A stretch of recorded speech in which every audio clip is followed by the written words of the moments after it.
지난주에 우리는 성도는 회개하는 사람들이다 하는 것들을 시편 51편을 통해서 확인한 바 있습니다. 이 시편 51편의 다윗의 고백을 보면 하나님께서 우리들에게 어떤 방식으로 회개의 역사를 이루어 가시고 또 그렇게 성령님의 은혜 가운데 회개하는 자들의 그 내용이 어떤 고백으로 이어지고 있는가를 확인할 수가 있습니다. 성도들이 날마다 회개하는 삶을 사는 자들이라면 우리가 매일매일 자신들의 죄를 고백하고 하나님 앞에 용서함을 받고 그 은혜를 누리는 하나의 가이드라인을 시편 51편은 우리에게 제시한다고 볼 수 있습니다. 지난주에 이어서 오늘 3절부터 6절까지의 본문을 보면서 그 내용과 과정을 하나씩 생각하고 말씀들을 붙들고 또 기도하고 주님의 은혜를 구하는 저녁이 되면 좋겠습니다. 먼저 3절을 보시면 지난주에도 잠시 보았지만 성령께서 우리에게 회개를 허락하실 때 가장 먼저 하시는 작업이 바로 자신의 죄악을 깨닫게 하시는 거죠. 다윗은 3절에서 물은 나는 내 죄가를 아오니라고 했습니다. 내 죄가 항상 내 앞에 있습니다 라고 고백을 했죠.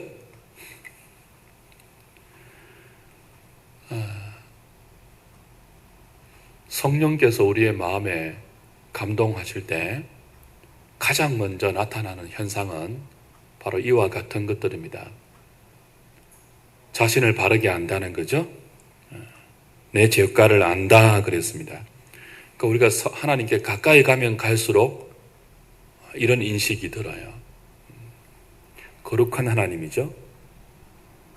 우리는 본성적으로 연약하고 죄인인 존재들이에요. 연약하고 죄인인 존재인 우리가 거룩하신 하나님 앞에 가까이 가면 갈수록 뭐가 드러난다고요? 뭐가 깨달아진다고요? 나는 내 죄가를 압니다 하는 자기 인식이 은혜 가운데 생겨요. 그럼 정반대가 성립하죠. 하나님께 멀어지면 멀어질수록 뭐예요? 그걸 모르는 거죠.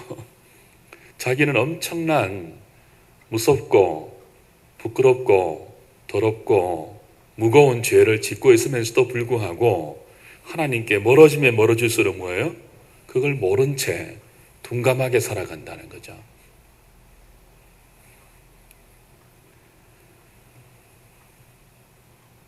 그리고 하나님께 가까이 가면 갈수록 우리는 하나님의 은혜로 우리의 지은 죄들을 용서받기 이전에는 그 죄가 항상 내 앞에 있다는 것들을 다시 깨닫게 됩니다.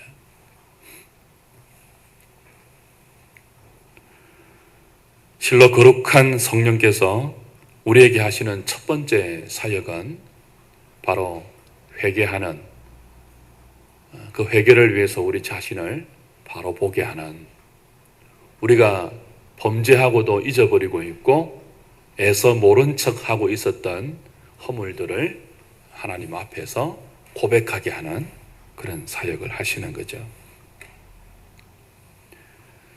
그러니까 성령 집회 같은 거 하실 때 성령이 역사하는 현장이다 이런 말들을 들을 때 죄를 회개하는 것이 없이 흥분하고 어떤 은사들이 나타나고 이건 다 의심해 봐야 되는 현장이에요.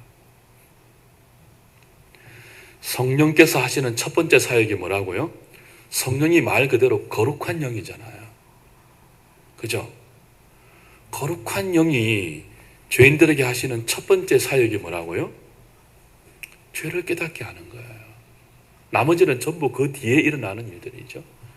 그 자신의 죄에 대해서 철저하게 고백하고 하나님께 용서를 구하고 회개하는 이 과정 없이 점프해서 은사를 받고 흥분하고 넘어지고 자빠지고 이런 현장은 성령이 역사하는 현장이라고 단정할 수 없어요. 회개가 없는 하나님의 역사는 있을 수 없다는 것을 여러분 명심하셔야 됩니다. 죄인들이 회개하지 않고 하나님의 은혜를 경험한다. 이건 성경 전체가 가르치지 않는 사상이죠. 두 번째로 성령께서 다윗 가운데 회개의 영을 부어주시고 회개의 역사를 허락하실 때 다윗이 깨닫는 또 다른 하나의 깨달음이 있죠. 4절입니다. 같이 한번 읽을까요? 4절 시작. 내가 주께만 범죄하여 주의 목전에 악을 행하여 싸우니 주께서 말씀하실 때에 어려우시다 하고 주께서 심판하실 때에 순전하시다 하리이다. 다윗은 자신의 죄가 하나님께만 범죄했습니다 라는 말을 하고 있어요. 이 말이 무엇일까요? 3절에서는 나는 내 죄가를 압니다 라고 했어요. 그 죄가 항상 하나님 앞에 있습니다 라고 고백했어요. 근데 4절에서는 이상한 말을 하죠. 어떤 말을 한다고요? 내가 주께만 범죄했습니다 이런 말을 해요. 다윗이 지은 구체적인 죄가 누구한테 한 것입니까? 밧세바와 우리아에게 한 거죠. 인간에게 범죄한 거예요. 충성스러운 신하를 죽이고 그 아내를 차지했단 말이에요. 분명히 사람에게 범죄한 거죠. 사람에게 많은 피해를 미친 거죠. 그런데 왜 다윗은 주께만 범죄했다고 이야기하고 있습니까? 이것은 자신의 죄로 피해를 입은 피해자들을 모른 척하는 게 아닙니다. 히브리적인 표현 중에서 주께만 범죄했다 하는 이런 표현들은 자신이 하나님의 목전에서 큰 죄를 지었다는 그런 히브리적인 문학 표현이죠. 그래서 그 뒤에는 곧바로 어떤 고백으로 연결됩니까? 주의 목전에서 악을 행하였습니다 라고 연결되는 거예요. 내가 주께만 범죄하여 주의 목전에서 악을 행했습니다. 그 주께만 범죄했다는 뜻은 사람에게는 죄를 짓지 않았습니다 그런 뜻이 아니고 사람들에게 큰 죄를 지었는데 그 큰 죄가 주님의 목전에서 행해졌다는 고백이에요. 다윗이 지은 죄는 엄밀한 죄였죠. 엄밀하게 우리아를 범했습니다. 그리고 그 죄를 은닉하기 위해서 충성스러운 그 신하를 죽여버렸습니다. 밧세바를 범하고 그 남편을 죽여버렸죠. 엄밀하게 행한 거예요. 그런데 성령께서 깨닫게 하시니까 그 엄밀한 자신의 죄가 바로 주의 목전에서 행해진 악인 것을 다시 인식하고 있죠. 그래서 다윗은 내가 주의 목전에서 악을 행하여 하나님 앞에서 큰 죄를 지었습니다 하는 표현을 주께만 범죄했습니다. 내가 바로 살아계신 피할 수 없는 숨을 수 없는 숨길 수 없는 하나님의 목전에서 겁도 없이 죄를 지었습니다. 그런 고백을 하고 있는 거죠.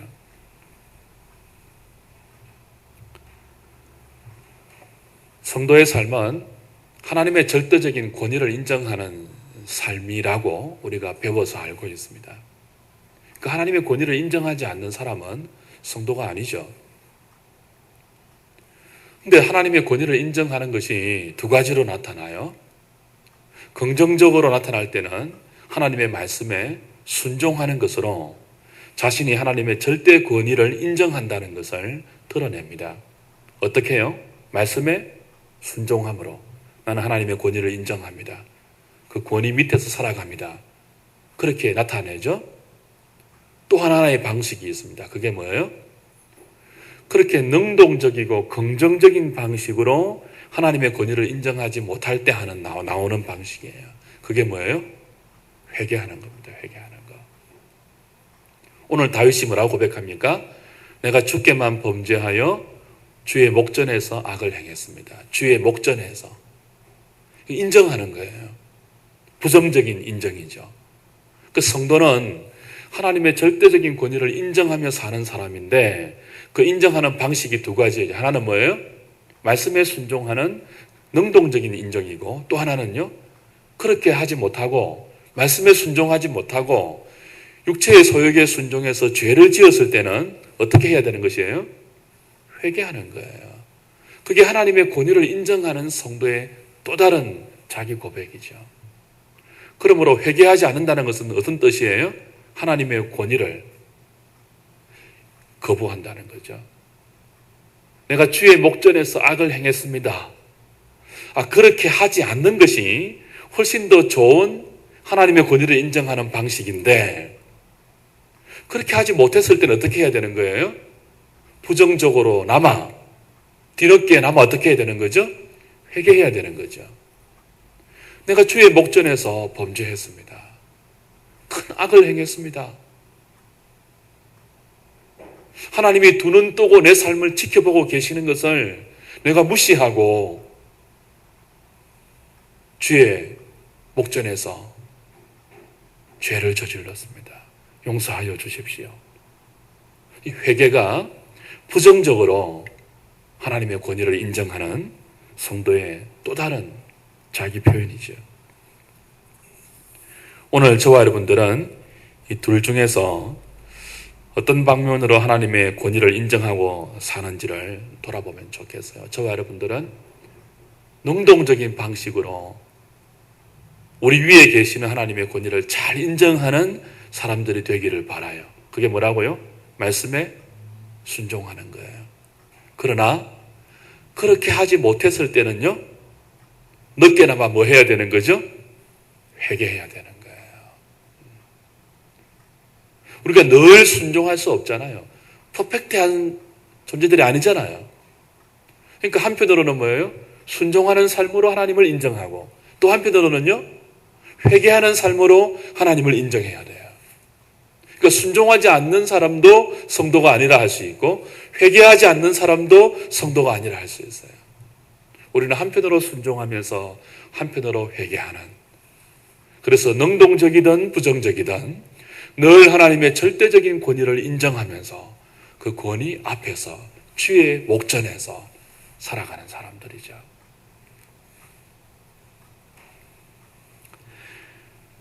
이렇게 하나님의 절대적인 권위를 인정하고 특별히 죄를 지었을 때 회개함으로 하나님께 나아가는 자는 내가 주의 목전에서 악을 행했습니다.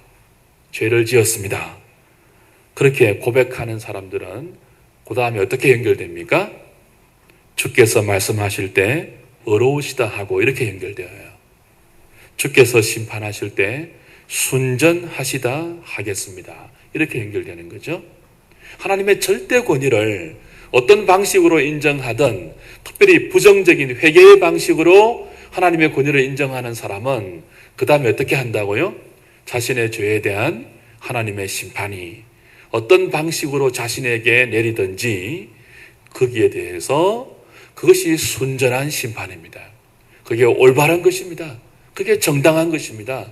나는 그렇게 하나님 앞에서 심판을 받아도 마땅합니다. 라고 고백한다는 거죠. 그래서 다윗은 4절 후반부에 주께서 말씀하실 때에 의로우시다 하고, 주님이 나에게 어떤 심판을 내리신다 할지라도 그게 의로운 심판입니다라고 인정한다는 거죠. 주께서 심판하실 때에 그것이 순전한 것이라고 인정한다는 거예요. 시인은 자기 죄를 인정했으니 자기 죄를 축소시켜 달라고 떼쓰지 않습니다. 무조건 용서해 달라고 그렇게 때를 서지도 않습니다. 여러분, 성령께서 우리 자신을 바르게 보게 하고 거룩하신 하나님 앞에 바르게 세울 때는요, 하나님이 어떻게 처분하시든지 다 받아들이는 마음이 생겨요. 하나님 너무하십니다. 이런 마음이 아니고 뭐예요? 다 받아들이는 마음이 생겨요. 그게 성령님이 하시는 역사예요.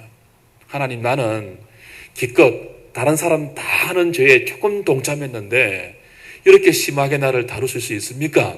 이런 반응이 아니고 뭐예요? 하나님이 옳으십니다. 하나님의 심판이 순전하십니다.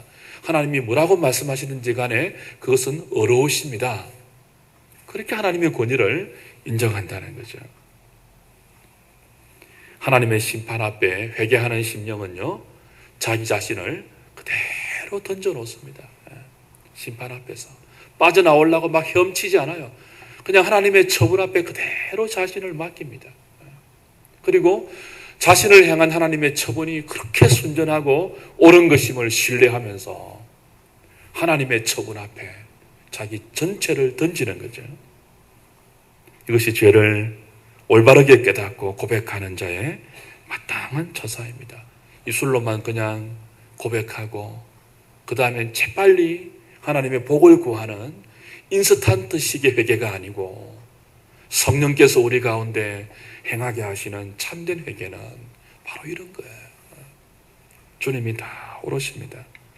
어떻게 하시든지 그건 정당하고 바른 처사입니다. 내가 내 죄를 압니다. 내가 내 죄질을 압니다. 마음대로 처분하십시오. 벌을 내림이 합당하십니다. 이런 것은 한 걸음 더 나아가 5절 같은 태도로 연결되죠. 5절 같이 봅니다. 시작. 내가 죄악 중에서 출생하였으며 어머니가 죄 중에서 나를 잉태하였나이다. 조금 전에 다윗은 하나님이 자신의 죄에 대해서 어떻게 심판하시든지 그것이 정당하고 순전하고 옳은 심판입니다 라고 고백했는데, 그런 자기 자신을 다시 보니까, 그 깨달은 건 다시 보니까 이건 뭐예요? 지금 지은 죄만이 아니고 자기라는 존재 자체가 죄 덩어리임을 다시 깨닫고 있어요. 우리아와 바세바에게 행한 그 죄 때문에 하나님이 나에게 어떤 심판을, 어떤 처분을 내리신다 할지라도 그것이 순전합니다. 그것이 어려우십니다. 합당합니다.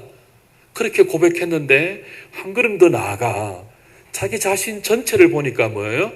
그 죄만이 아니고 자기의 존재 자체가 죄악 덩어리임을 깨닫고 있는 거예요. 심각한 자기인식입니다. 처절한 절망이죠. 심판받아 마땅한데 심판받아 마땅한 죄가 한두 가지가 아닌 거예요. 바세바와 우리아에게 행한 그 죄만이 있는 게 아니에요. 뭐라고 합니까? 내가 죄악 가운데 잉태되었습니다. 어머니가 죄 중에서 나를 잉태했습니다. 이건 어머니께 책임을 전가하는 게 아니에요. 뼛속부터 근본적으로 철저하게 죄 덩어리인 자신임을 자각하는 거죠. 내가 죄 중에 잉태되었기 때문에, 죄 중에 태어났기 때문에 죄를 짓습니다. 죄를 지어서 죄인이 된 것이 아니고 죄인이어서 죄가 자연스럽게 나오는 자기 자신을 깨달은 거예요. 여러분, 이것은 다시 말씀드리거니와 자신이 지은 죄에 대한 변명이 아니에요. 우리가 어떤 존재라고요? 죄를 지어서 죄인이 아니에요. 아담 이후의 모든 인생들은요, 죄인으로 태어나서 죄를 짓습니다. 자연스럽게. 죄 짓는 게 자연스러워요. 거룩하게 사는 게 뭐예요? 특별한 거고. 은혜가 아니면 안 되는 거고. 죄를 짓는 것이 뭐예요? 밥 먹듯이 자연스러운 게 우리 인간이에요. 하나님의 일반 은혜와 하나님의 특별 은혜가 죄로부터 우리를 억제시켜서 그래도 상식적으로 살게 하는 것이 일반 은혜죠. 특별 은혜가 뭐예요? 그 죄에서부터 건져내어서 거룩한 자리로 가게 하는 특별 은혜이죠. 하나님의 일반적인 은총과 특별한 은총이 아니면요, 모든 인간은 죄인으로 태어나서 죄를 자연스럽게 지을 수밖에 없어요. 죄를 지어서 죄인이 아니고 죄인이어서 죄가 너무나 자연스럽게 흘러나오는 그런 자기의 본성을 다윗은 뼈저리게 느끼고 있는 것입니다. 변명이 아니죠. 자신의 상태에 대한 처절한 인식입니다. 그리고 근본적으로 좀 바뀌고 싶다는 간절한 열망이기도 합니다.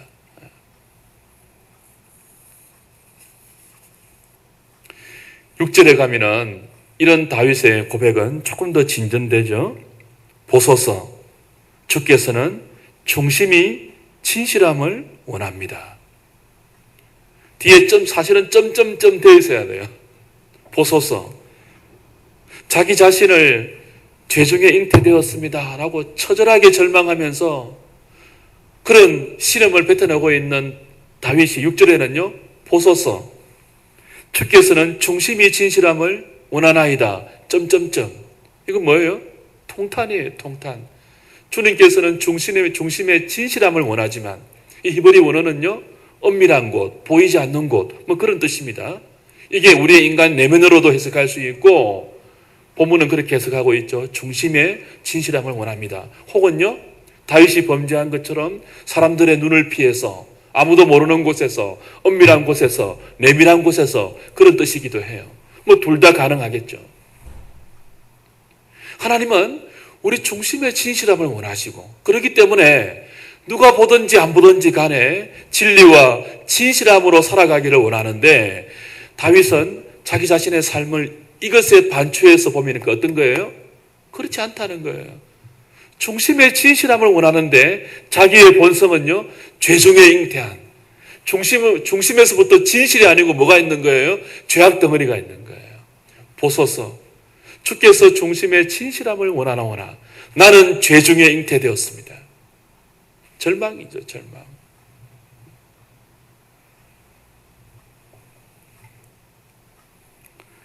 사랑하는 여러분, 다윗은 지금 죄악 덩어리인 자기에게 구원을 위한 어떤 가능성도 없음을 뼈저리게 느끼고 있습니다. 구원은 여기에서부터 출발되는 거예요. 하나님의 참된 용서는 바로 이런 뼈저린 자각에서부터 시작되는 거예요.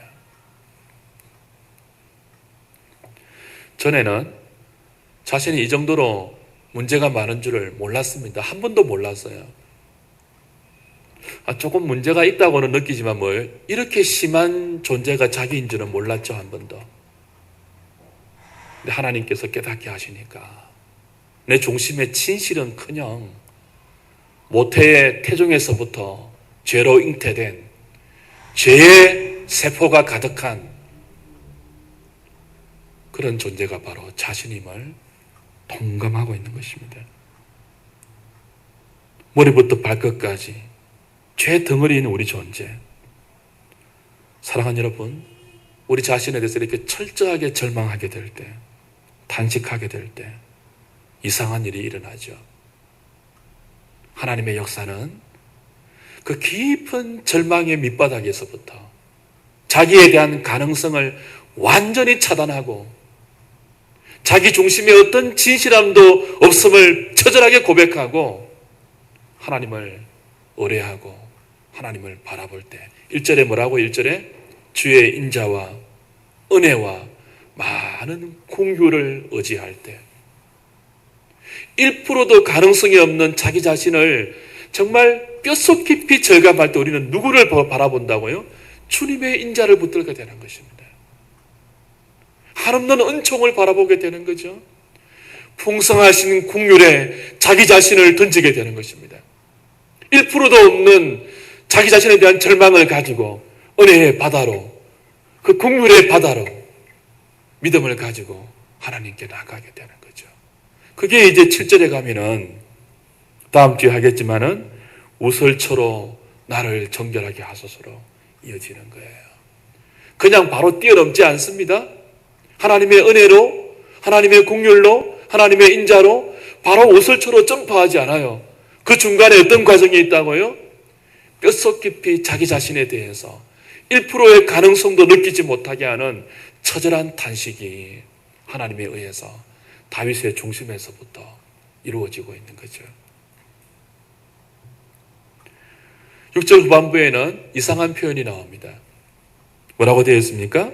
내게 지혜를 은밀히 가르치시리이다.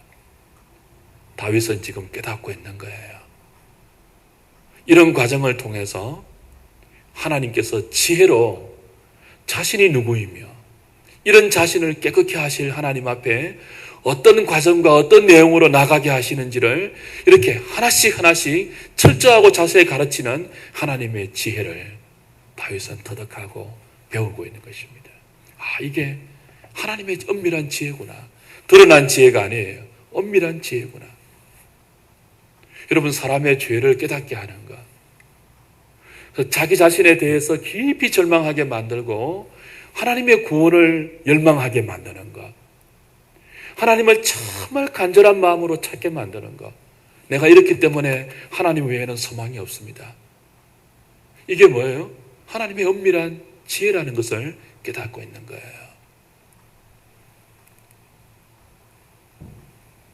절망의 자리에서 생명의 능력으로 역사하시는 엄밀하신 지혜입니다. 죄악 덩어리인 자신을 하나님 앞에 인정할 때, 몸부림칠 때 새로운 창조를 시작하시는 엄밀한 지혜입니다. 드러나는 지혜가 아니에요. 세상의 지혜가 아니에요. 세상의 시각에서 볼 때는 감추어진 엄밀한 지혜죠. 참으로 부끄러워서 감히 머리를 들 수 없는 그 자리에서 하나님은 다윗에게 은혜의 소중함을 깨닫게 하십니다. 그것이 하나님의 지혜라는 거예요. 근본부터 문제가 있고 뒤틀린 자신이지만 그렇게 죄로 뒤틀린 자신을 하나님께서 하나씩 바로 잡아가고 있고 고쳐가고 있고 그리고 거룩한 자리로 인도하고 있는 하나님의 엄밀하신 지혜가 지금 자신을 다루고 있다는 사실을 다윗은 회개하면서 느끼고 있는 것입니다. 여러분 이상하죠? 이게 역설이에요. 울고 가슴을 찢고 애통하면서 하나님, 나에게는 1%의 가능성도 없습니다. 주님만이 답입니다. 주님만이 나의 길입니다. 그렇게 메어 달리고 애통할 때 이상하죠? 여러분 다 경험하셨잖아요. 속에서부터 기쁨이 솟아나는데 하나님이 지금 나를 다루고 계시구나. 하나님이 지금 나를 고치고 있구나. 내 방법으로 인간의 법정에서 내 죄를 도말할 방식이 없지만 내 더러운 죄를 깨끗게 할 어떤 세탁기도 없지만 하나님의 능력은 나를 빠시고 빨래하시고 씻으시고 고치고 지우개로 지우시구나. 나를 완전히 새롭게 하시구나. 근본부터 문제가 있는 나이지만 하나님은 근본부터 나를 고치시구나. 회개하는 가운데 깨닫게 되는 거죠. 그래서 다윗은 회개 중에도 찬양하고 인정하고 고백하는 것입니다. 주님께서 내게 엄밀히 지혜를 가르치십니다.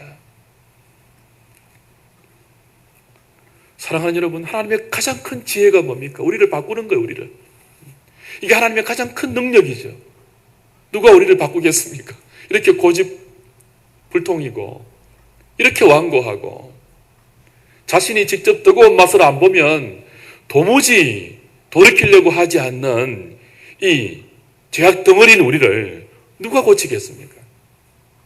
근데 하나님이 지혜로 하신다는 거예요. 지혜로.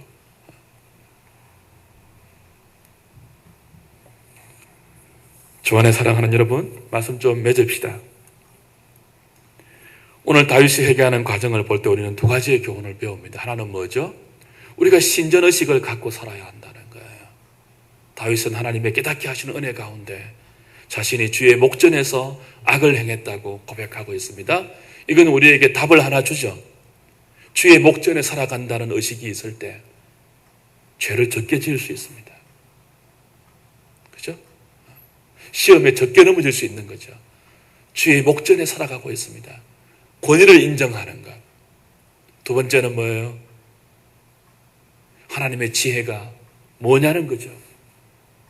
중심부터 뒤틀린 우리, 중심의 진실이 아닌 악이 가득한 우리, 그래서 죄가 자연스럽게 우리의 삶을 통해서 드러나서 온 세상이 죄로 관영해 있는 이 우리, 이런 우리를 하나님께서 일반 은혜로 억제하시고 특별 은총으로 고치실 때 하나님의 지혜가 우리에게 어떤 방식으로 적용되는가 하는 것들을 오늘 다윗은 우리에게 자신의 회개를 통해서 가르치고 있습니다. 죄를 깨닫게 하시고 그 죄를 혐오스럽게 느끼게 하시고 그 죄에서부터 자기 스스로 발을 떼내어서 거룩한 길로 접어들게 만드는 것. 그게 바로 하나님의 엄밀한 지혜입니다. 하나님의 지혜는 우리로 하여금 이 세상에서 성공하는 방식을 가르치는 그 정도의 지혜가 아니죠. 하나님의 호크마, 하나님의 지혜는 그 누구도 할 수 없는 죄를 다루는 지혜예요. 우리의 근본을 바꾸는 지혜예요. 하나님 앞으로 가기 싫어하는 우리를 자꾸 끌어들여서 그 생명 앞으로 가까이 가게 만들고 그 생명과 더불어서 호흡하게 만들고 하나님을 사랑하게 만들고 죄를 멀리하게 만드는 그것이 바로 하나님의 지혜이죠. 그런 면에서 오늘도 저와 여러분들에게 하나님의 지혜는 맹렬하게 활동하고 있는 거잖아요. 그렇잖아요. 하나님의 지혜는 오늘 우리에게 엄밀하게 역사하고 있습니다. 저와 여러분들을 깨닫게 하시고 또 말씀을 듣게 하시고 적은 것에서부터 죄감을 느끼게 하시고 죄감을 그래서 또 회개하는 마음을 갖게 하시고 하나님의 권위를 인정하게 하시고 부족하지만 늘 하나님을 의지하게 만들고 겸손하게 만들고 그렇죠? 그래서 성도는 늘 겸손할 수밖에 없는 자들이에요. 적은 일에도 뭘 느끼기 때문에 그래요? 죄감을 느끼니까. 그래서 교회가 자꾸 죄 이야기하는 거예요. 죄감을 느끼기 때문에 우리는 겸손해져요. 하나님의 은혜에 대해서 자꾸 목마르게 되죠. 그리고 정결해지죠. 그리고 자꾸 깨끗해지죠. 사람이 순수해져요. 오늘 저와 여러분들에게 그런 하나님의 지혜가 은혜 가운데 임하고 있다는 사실을 기억하시면서 깨닫게 하시는 죄를 주 앞에 고백하고 하나님의 주권을 다시 한번 인정하면서 하나님 감사합니다. 그렇게 기도하고 찬송하는 저녁이 되면 좋겠습니다.